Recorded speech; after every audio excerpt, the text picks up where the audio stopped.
উড়িষ্যার বাহানাগায় করমণ্ডল এক্সপ্রেস দুর্ঘটনায় মৃত্যু মিছিল, যার ভয়াবহতা নাড়িয়ে দিয়েছে গোটা দেশকে।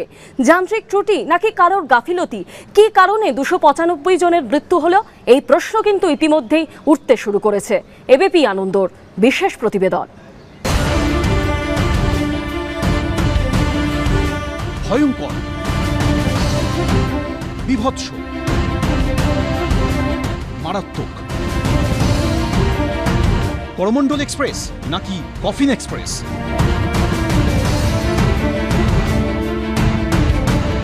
জনপ্রিয় এই ট্রেনের এমন পরিণতিকে কোনো বিশেষণই হয়তো যথেষ্ট নয়। কিন্তু কিভাবে ঘটল এই দুর্ঘটনা, সেটা বুঝতে হলে প্রথমেই দেখতে হবে কোন ট্র্যাক দিয়ে কোন ট্রেন যাচ্ছিল। রেল সূত্রে খবর, বাহানাগা বাজার স্টেশনের অদূরে মোট 5টি ট্র্যাকে ছিল 4টি ট্রেন। প্রথম লাইন বরাবরের মতো অব্যবহৃত অবস্থাতেই ছিল। করমণ্ডল এক্সপ্রেসকে জায়গা দিতে 3 নম্বর ট্র্যাক থেকে মালগাড়িকে 2 নম্বর ট্র্যাকে অর্থাৎ লুপ লাইনে ঢোকানো হয়। করমণ্ডল এক্সপ্রেসের যাওয়ার কথা ছিল 3য় লাইন ধরেই। রেল সূত্রে মনে করা হচ্ছে করমণ্ডল এক্সপ্রেসকে কোনোভাবে লুপ লাইনে ঢুকিয়ে দেওয়া হয়। কিছুক্ষণের মধ্যেই সেটি গিয়ে ধাক্কা মারে মালগাড়ির পেছনে। ওই সময় 4র্থ লাইন ধরে হাওড়ার দিকে যাচ্ছিল যশবন্তপুর এক্সপ্রেস। আর 5 নম্বর ট্র্যাকে ছিল দ্বিতীয় মালগাড়ি। দুর্ভাগ্যবশত করমণ্ডল এক্সপ্রেস এরপরই 2 নম্বর লাইনে সরাসরি ঢুকে পড়ে এবং সরাসরি ঢুকে সেটা ধাক্কা মারে মালগাড়ির পেছনে। এবং মালগাড়ির পেছনে ধাক্কা মারার পরেই পুরো বিষয়টি এরকম ওলটপালট হয়ে যায়। একটি বগির ওপর আরেকটি বগি উঠে যায় এবং করমণ্ডল এক্সপ্রেসের একটা বড় অংশ উঠে যায় মালগাড়ির ওপরেই। সংঘর্ষের অভিঘাতে করমণ্ডলের ইঞ্জিন উঠে যায় মালগাড়ির ওপর। করমণ্ডলের পিছনের কয়েকটি কামরা লাইনচ্যুত হয়ে 4র্থ লাইনে ছিটকে পড়ে। করমণ্ডল এক্সপ্রেস ঠিক এইখান থেকে আসার সময় এই যে জায়গা, অর্থাৎ আমার দ্বিতীয় ট্র্যাক যেটা বললাম, সেখান থেকে যখন এটি মালগাড়ি এখানে যাচ্ছিল এবং তখনই কিন্তু মালগাড়িতে প্রথম ধাক্কা মারে করমণ্ডল এক্সপ্রেস। এবং মালগাড়িতে ধাক্কা মারার পর একেবারে ঠিক করমণ্ডল এক্সপ্রেসের ঠিক সামনের দিকে ইঞ্জিনের যে অংশ, সেই ইঞ্জিনের অংশটা মালগাড়ির ওপর দিকে উঠে যায় এবং একাধিক যে বগিগুলো রয়েছে সেই বগিগুলো কিন্তু ডিরেল্ড হয়ে গিয়ে মালগাড়ির ওপরে উঠে পড়লো। এবং ঠিক তার পিছন দিকে, অর্থাৎ যখন হামসফর এক্সপ্রেস যাচ্ছে হাওড়ার দিকে, তখন কিন্তু একেবারে পিছন দিকের যে অংশ সেইটা এই যে জায়গা বিভিন্ন জায়গায় ডিরেল্ড হলো হয়ে হামসফর এক্সপ্রেসকে কিন্তু ধাক্কা মারলো। মালগাড়ির সঙ্গে করমণ্ডল এক্সপ্রেসের সংঘর্ষের অভিঘাত এতটাই বেশি ছিল যে দেশলাই বাক্সের মতো ছড়িয়ে ছিটিয়ে পড়ে কামরাগুলি। করমণ্ডল এক্সপ্রেসের ধাক্কায় এরপরে হাওড়াগামী যে গাড়ি, তার শেষ দুটি কামরা একেবারে ছিটকে পড়ে যায় এবং তার পাশাপাশি 5 নম্বরে দাঁড়িয়ে থাকা যে মালগাড়ি, সেই মালগাড়িরও 2টি বগি বেলাইন হয়। সামনে থাকা যে মালগাড়ি, সেই মালগাড়ির উপরে উঠে যায় কিন্তু করমণ্ডল এক্সপ্রেসের ইঞ্জিন সহ একাধিক বগি। এবং দেখা যাচ্ছে যে এখানে যে এই যে রেলের ট্র্যাক রয়েছে, সেই রেলের ট্র্যাক কিন্তু কার্যত ফেটে গিয়েছে। অর্থাৎ যে সোজা ট্র্যাক আসার কথা ছিল সেটি তো বেঁকেই ছিল কলিশন পাওয়ারে, পরবর্তী সময় দেখা যাচ্ছে সেটা কিন্তু ট্র্যাক পর্যন্ত ফেটে যায়। তার এতটাই শক্তি উৎপন্ন হয়েছিল এই সংঘর্ষের ফলে। কিন্তু কিভাবে একই ট্র্যাকে ঢুকে পড়ল 2টি ট্রেন? সিগন্যালিং ব্যবস্থার সমস্যার কারণের জেরেই কি ট্র্যাক বদলাতে পারেনি করমণ্ডল এক্সপ্রেস, নাকি চালকের গাফিলতি? যদি তা নাও হয়, তাহলে এত বড় দুর্ঘটনা ঘটল কি করে? ये साइड में जो है वो करमंडल एक्सप्रेस जा रहा था, वो साइड में शालीमार एक्सप्रेस जा रहा था।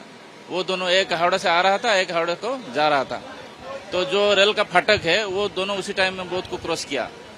तो जिस टाइम में ये आ रहा था, इसके सामने एक साइड में गुड्स का एक कोयला का डब खड़ा था गाड़ी, तो उसी जगह में उसका ट्रैक चेंज होकर जाने का था, लेकिन ट्रैक चेंज नहीं हुआ। तो अल्टीमेटली वही गुड्स ट्रेन का रास्ते में वो चला गया, उसका ऊपर चढ़ गया। आप देखिए उसका इंजन उसका ऊपर है। রেল সূত্রে খবর, দুর্ঘটনার আগে করমণ্ডল এক্সপ্রেসের গতিবেগ ছিল ঘন্টায় 128 কিলোমিটার। দুর্ঘটনার মুহূর্তে মাত্র 23 সেকেন্ডে করমণ্ডল গতিশূন্য হয়ে পড়ে। সেই সময় 4 নম্বর ট্র্যাক দিয়ে আসছিল হাওড়া যশবন্তপুর এক্সপ্রেস। তার গতিবেগ ছিল ঘন্টায় 126 কিলোমিটার। ধীরে ধীরে তার গতিবেগ কমতে থাকে। गाड़ी इतनी स्पीड चलने लगी ना, तो हम अचानक सोचने लगे जो 110 की 105 की स्पीड चलाने वाली थे, वो 150 की स्पीड क्यों चला रही है। फिर रोकी गाड़ी, पटरी के पास रोकी, फिर चलते चलते स्पीड कर ली। उसके बाद अचानक चिंगारी आने लगी, तो हम सब लड़का को खींच लिया अंदर खींचने के बाद ट्रेन जैसे खींचे वैसे पलट गई। हमसे माइंड काम नहीं किया। সূত্রের খবর, দুর্ঘটনার সঠিক কারণ খুঁজে বের করতে রেল যেমন উচ্চ পর্যায়ে তদন্ত করবে, তেমনি কমিশনার অফ রেলওয়ে সেফটি স্বাধীনভাবে এই দুর্ঘটনার কারণ খুঁজবে বলে সূত্রের খবর। अभी इंक्वायरी चालू हो गई है, हाई लेवल इंक्वायरी चालू हुई है कमिश्नर रेल सेफ्टी की भी इंक्वायरी चालू हुई है। जैसे ही इसके जड़ तक पहुंचेंगे, इसके रूट तक पहुंचेंगे कि ये किस कारण से एक्सीडेंट हुआ है। আরও একটা ভয়ঙ্কর ট্রেন দুর্ঘটনা, এত মানুষের মৃত্যু মিছিল, ফের প্রশ্নের মুখে রেলের সুরক্ষা।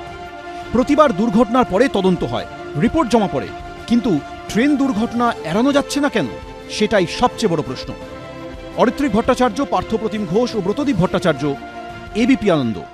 উড়িষ্যার বালেশ্বরে করমণ্ডল এক্সপ্রেসের দুর্ঘটনা নাড়িয়ে দিয়েছে একেবারে গোটা দেশকে। এখনো পর্যন্ত যা খবর, 295 জনের মৃত্যু হয়েছে, আহত হয়েছেন বহু। জীবন মৃত্যুর মাঝখানে দাঁড়িয়ে ভয়ঙ্কর অভিজ্ঞতার সম্মুখীন হয়েছেন অনেকেই। যারা বেঁচে ফিরেছেন সেই রাতের বিভীষিকা অনেকেই ভুলতে পারছেন না। দেশলাই বাক্সের মতো দুমড়ে মুচড়ে পড়ে রয়েছে কামরা, কামরা থেকে বেরিয়ে দেহাংশ, চারিদিকে মৃত্যু মিছিল, ধ্বংসস্তূপের মধ্যেই প্রিয়জনকে খোঁজার চেষ্টা, স্বজন হারানোর হাহাকার, মুহুর্মুহু অ্যাম্বুলেন্সের সাইরেনের শব্দ।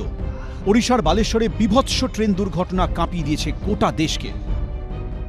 Rail department is neglected like anything. কিন্তু দুর্ঘটনার মধ্যেই যারা বরাত জোরে বেঁচে ফিরেছেন তাদের চোখে মুখেও মৃত্যুর দরজা থেকে ফিরে আসার আতঙ্ক স্পষ্ট। पटरी के पास रोके, फिर चलते चलते स्पीड कर लिए, उसके बाद अचानक चिंगारी आने लगी तो हम सब लड़का को खींच लिए अंदर खींचने के बाद ट्रेन जैसे खींचे वैसे पलट गए। তামিলনাড়ু ধর্মাপুরে জুতোর কোম্পানিতে কাজ করেন বছর 24-এর এই যুবক। হাওড়ামুখী যশবন্তপুর এক্সপ্রেসে চেন্নাই থেকে বাড়ি ফিরছিলেন পাটনার বাসিন্দা ঋত্বিক কুমার। সহযাত্রীদের সঙ্গে সন্ধেবেলায় সিঙ্গারা খেতে খেতে গল্প করছিলেন। বালেশ্বরের কাছে ট্রেন পৌঁছতেই বেশ কয়েকবার ঝাঁকুনি, তারপর আর সব ব্ল্যাঙ্ক। तमिलनाडु धर्मापुरी में चाइनीज फूड में मैम घर जा रहे थे। अपने फ्रेंड को हम सब खुद निकाले, कोई निकाल नहीं रहा था, कोई मदद नहीं कर रहा था, सब भाग रहा था अपने अपने सब जान बचाकर। শুধু মানুষের আর্তনাদ শুনেই বিভীষিকার রাত কেটেছে অনেকের। ইনি দক্ষিণ বারাসাতের বছর 30-এর সুকান্ত হালদার। করমণ্ডল এক্সপ্রেসে দুই বন্ধুর সঙ্গে চেন্নাইয়ে যাচ্ছিলেন কাজ করতে, কিন্তু দুর্ঘটনায় নিজে কপালের জোরে বেঁচে গেলেও খোঁজ পাচ্ছেন না তার দুই বন্ধু অক্ষয় মিস্ত্রি ও দীপঙ্কর মণ্ডলের। আমার সাথে আমরা তিনজনেই ছিলাম, দুজন গেটের ধারে বসেছিল, আমি ভিতরেই ছিলাম। দুম করে একটা ঝাটকা মারলো, মারার পরে দেখছি ট্রেন পাল্টি খেলো, পাল্টিকে আমাকে 5 ফুট উপরে চাকিয়ে তুলে ফেললো। আমি দেখছি আমার ব্লাড চারিদিক দিয়ে ঝরছে, ঝরার পরে দেখছি এবার সব ঝেঁঝার মতন বেঁচে, কারোর হাত উল্টে গেছে, কারোর পা উল্টে গেছে। সেই বিভীষিকার রাত এখনও তাড়া করে বেড়াচ্ছে 4 বছরের সন্তানকে নিয়ে ঘরে ফেরা সহেলি দে দত্তকে। ইছাপুরের বাপের বাড়ি থেকে করমণ্ডল এক্সপ্রেসে চেন্নাইয়ে স্বামীর কাছে ফিরছিলেন সহেলি। করমণ্ডলের B6 কোচে ছিলেন তিনি। B7 পর্যন্ত করমণ্ডলের কোচগুলি উল্টে গেলেও B6-এ ততটা ক্ষতি হয়নি। তখন আমরা সবাই বসে আছি, গল্প করছি, বাচ্চারা খেলছে ওখানে। দেন হঠাৎ একটা ভালো জার্কিং আমরা ফিল করলাম, আর ওই জার্কিং নর্মাল তো লাগলো না, তারপরে ক্রমশ ওটা বাড়তেই থাকছে আর ওটা থামানো। তখন আমরা বুঝে, মানে আপনি বসেছিলেন? ছিলাম আমি, এত জোরে ঝটকাটা হয়েছে যে আমি নিচে বসে পড়েছি, হাঁটু গেড়ে। আমার এখন ছেলে ওপর থেকে রোল হয়ে ফার্স্ট আগে যে কম্পার্টমেন্ট ওখানে চলে গেছিল, মানে যে জায়গাটা সিটিং থাকে। কেন্দ্রের তরফে বারবার দাবি করা হয় রেলের প্রযুক্তি সময়ের সঙ্গে উন্নত করা হচ্ছে, কিন্তু তারপরেও এড়ানো গেল না বিভৎসতা।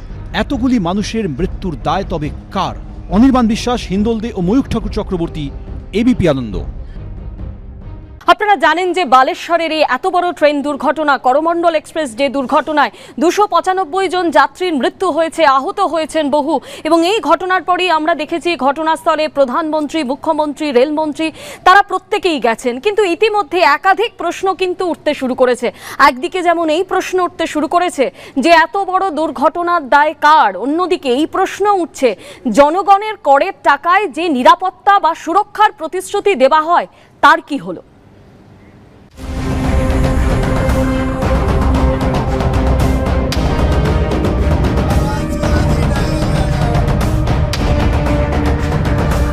এই দৃশ্য চোখে দেখা যায় না। 23 সেকেন্ডের মধ্যে সব শেষ।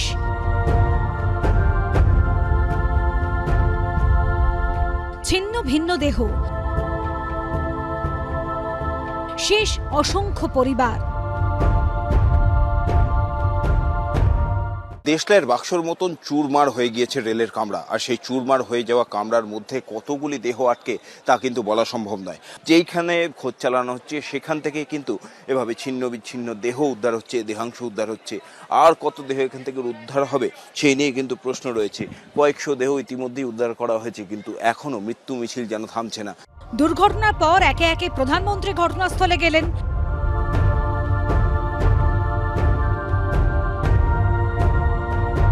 রেলমন্ত্রী ঘটনাস্থলে গেলেন। ঘটনাস্থলে গেলেন মুখ্যমন্ত্রী। কেউ দুঃখ প্রকাশ করছেন, কেউ আর্থিক সাহায্য ঘোষণা করছেন। হেলিকপ্টারে চেপে ঘটনাস্থলে পৌঁছে হেভিওয়েট রাজনীতিবিদরা সব পরিদর্শন করছেন। কিন্তু প্রশ্ন একটাই, এত বড় দুর্ঘটনা ঘটল কি করে? তিনটে ট্রেন একসঙ্গে ধাক্কা মারল কি করে? রেলের সুরক্ষা নিয়ে এত গালভরা বক্তৃতার পরিণতি কি হলো? করদাতাদের কোটি কোটি টাকা যাচ্ছে কোথায়? সাধারণ রেল যাত্রীদের জীবনের দাম কোথায়? রেল মন্ত্রক কি করছে? Rail department is neglected like anything. They don't take care for the passenger safety and security. The situation is bad to worse. I have to ask many questions to our great Prime Minister and also the Railway Minister. They have to answer why such things are happening and who is responsible for this. सरकार के लिए ये घटना अत्यंत गंभीर है और जो भी दोषी पाया जाएगा उसको सख्त से सख्त सजा हो, उसे बख्शा नहीं जाएगा। এটা সম্পূর্ণভাবে প্রশাসনিক দুর্বলতা। ওই সমস্ত চটকদারি কাজ করতে গিয়ে তারা প্রকৃতপক্ষে রেল পরিষেবার যে মৌলিক ব্যাপারটা সেটাকে অবহেলা করছেন। আমি তো বলেছি প্রধানমন্ত্রী পদত্যাগ করা উচিত, রেলমন্ত্রী। জর্জ এলিয়ট লিখেছিলেন, মৃতের ততক্ষণ পর্যন্ত মৃত্যু হয় না যতক্ষণ না আমরা তাদের ভুলতে পারি। এই সর্বস্ব হারানো মানুষগুলো তো কোনোদিন তাদের প্রিয়জনকে ভুলতে পারবেন না। কিন্তু রাজনীতিবিদরা তো আবার দুদিন বাদে রাজনীতিতে মেতে উঠবেন। এত বড় দুর্ঘটনার পর বহু কাটাছেঁড়া জলঘোলা বিশ্লেষণ হয়তো হবে, কিন্তু রাত পেরিয়ে ভোর, ভোর পেরিয়ে সকাল, আবার রাত নেমে আসলেও দেহ গুনতে থাকার এই বিভীষিকা কি আদৌ ভোলার? প্রশ্ন থেকেই যাবে, দায় কার? ব্রতদেব ভট্টাচার্য, অনির্বাণ বিশ্বাস, উজ্জ্বল মুখোপাধ্যায়ের রিপোর্ট, এবিপি আনন্দ।